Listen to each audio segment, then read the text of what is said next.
And then the other one is the Ravagers, but I really don't care about the Ravagers. And I hate to say that. I mean, I love Teen Titans, but with the Ravagers doesn't really seem anything but like, oh well, Teen Titans is selling well. Let's make another Teen Titans book.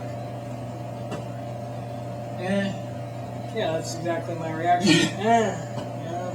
You have a comic that's reestablishing a new multiverse. You got a comic about two superheroines that haven't really gotten their spotlight yet, except kind of Huntress, but it was kind of mini. You have a comic, you have a war comic, you have this kind of mystery horror comic, you have, this Batman title that's kind of its own concurrent storyline, and then this book. That actually reminds me of, though I was griping about JLA a little bit earlier, one thing I am happy about is, and what I'm excited for is to see what they do with Shazam, what I've been reading with that story. No, I am... No, I like it too, I just still can't get over that name change. Well, I mean, in the comic was Shazam before, I don't know, we'll see. Yeah. We'll see how that'll...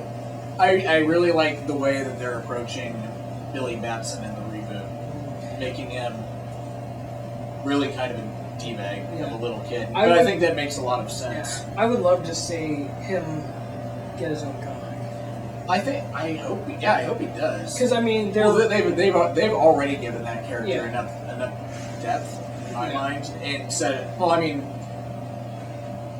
it hasn't had that much depth, but it hasn't had enough time to. You can kind of see where it's going already, and I wanted to get there sooner rather than later. Mm-hmm. Someone who doesn't care about anything being given power to do everything. But considering that they probably are going to be canceling more titles here in the near future, considering they're either not selling well or just not being well received at all, it would make sense that okay, well they're going to put in some new books.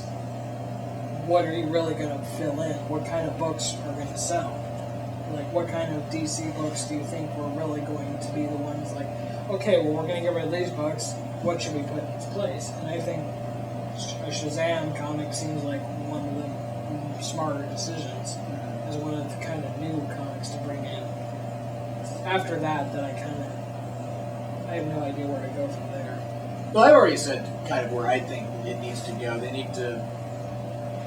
I mean, not that we don't love superhero books, but like I've kind of consistently said, I don't think action comics doesn't necessarily need to be a Superman book. I don't think, and I don't because it wasn't originally. Yeah. Superman was a character who debuted in the pages of Action Comics, and Batman was a character that debuted in the pages of Detective Comics. Yeah. It wasn't Batman's Detective Comics, Superman's Action Comics. Really, what I think would be good, especially if they're trying to reinvent things, is to use those things as a playground to introduce new characters. Yeah. See if they work. If they don't, move on to the next character. And that's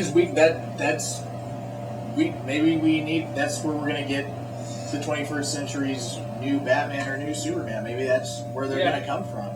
Maybe that's what we need to do in order to get people to come back and be interested in this stuff again and to come up with new ideas. We kind of need that, and I think they are really missing an opportunity by sticking to their guns. Because if they are going to renew and just say this is issue 1 of Action Comics and issue 1 of Detective Comics, why not go back to those roots and maybe revisit some of those characters that we totally forgot that were originally introduced, like some of the other detectives who we saw in Detective Comics, who have been revisited every once in a while. I'd love to see them. I mean, whatever happened to the Question? I mean... Well, no, and that was one specifically. Didn't debut in Detective Comics and actually was from Charlton, Yeah. But no, that would be a good place for him to be in Detective Comics and to actually have all these other sorts of characters. I think that's one of the best things that they can do. I don't see them doing it anytime soon. But it would be, especially if you're going to be canceling comics, do you either just go, you know what, we're done with this New 52, these are just the new books now. Yeah. Or do you stick to your New 52, cancel some books, and then try to figure out where to go from there and try to do something original or do something new? Because, I mean, one of the reasons why Animal Man, Swamp Thing, and Dial H are probably good, and iVampire to an extent, are so critically acclaimed, and, maybe not selling the best, but doing well enough that They're they can selling. still- They're definitely selling well enough. I mean, they're not. I mean, they're not at the top of the tier, but they're definitely not getting canceled. That's No. for sure. But with comics like those aren't traditional. When you think like big, they are heroes. I mean, Animal Man is a superhero, and Swamp Thing is a superhero, and Yeah. to an extent. Less so. It's more of a horror comic. Yeah, but you know what I mean. Like these things are established heroes or creatures or things that we know, but they're taking it in a direction that you wouldn't expect from DC. I think that's a smart thing for DC to do is to maybe take it in a direction that maybe people wouldn't expect, and that would make people more